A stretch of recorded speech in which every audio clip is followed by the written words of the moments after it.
આજે આપણે બનાવીશું લીલા તુવેરની કચોરી। જોતાં જ મોઢામાં પાણી આવી જાય તેવી કચોરી બનાવવા માટે સૌપ્રથમ આપણે ઘરનું દહીં હોય તેમાં ખાંડ નાખી અને સ્વીટ દહીં બનાવી નાખવાનું છે। પછી આપણે આંબલીની ચટણી બનાવશું। તો આંબલીની ચટણી બનાવવા માટે આંબલી, ખજૂર, ગોળ, મીઠું અને પાણી નાખી અને કુકરની 2 વિસલ થાય ત્યાં સુધી આપણે મૂકશું। પછી તેમાં સ્વાદ અનુસાર બધી વસ્તુ નાખી અને સરસ રીતે હલાવી નાખવાની છે। પછી ગ્રીન ચટણી બનાવવાની છે। આ રીતે બટેકા બાફી નાખવાના છે। પછી તુવેરને બાફવાની નથી, તુવેર છે ને એમનેમ રાખવાની છે, એને કટરમાં ક્રશ કરી નાખવાની છે। તમારી ઘરે આ રીતનું કટર હોય તો તેમાં દાણા ક્રશ કરી નાખવાના છે।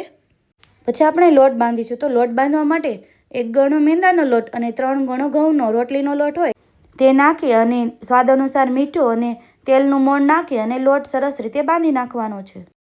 થોડુંક પાણી એડ કરતા જાય અને લોટ સરસ રીતે બાંધવાનો છે। બહુ ઢીલો ન થઈ જાય એનું ધ્યાન રાખવાનું છે। તમને દેખાય તેવો સરસ મજાનો લોટ બંધાઈ ગયો છે।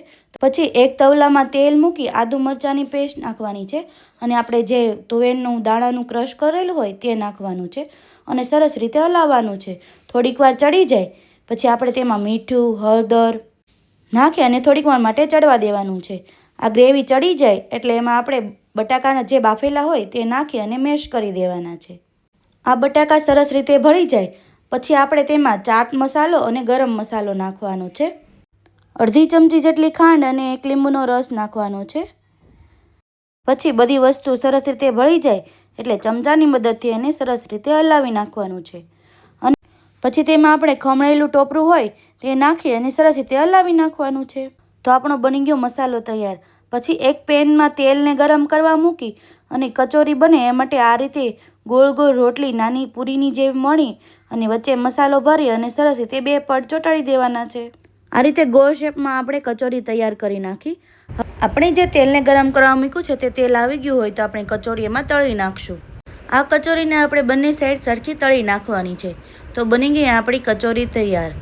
હવે આપણે કચોરી ડીશમાં નાખી અને તેમાં આપણે ગ્રીન ચટણી, આંબલીની ચટણી, દહીંની ચટણી, કાંદા, સેવ અને ચાટ મસાલો નાખી અને સર્વ કરશું।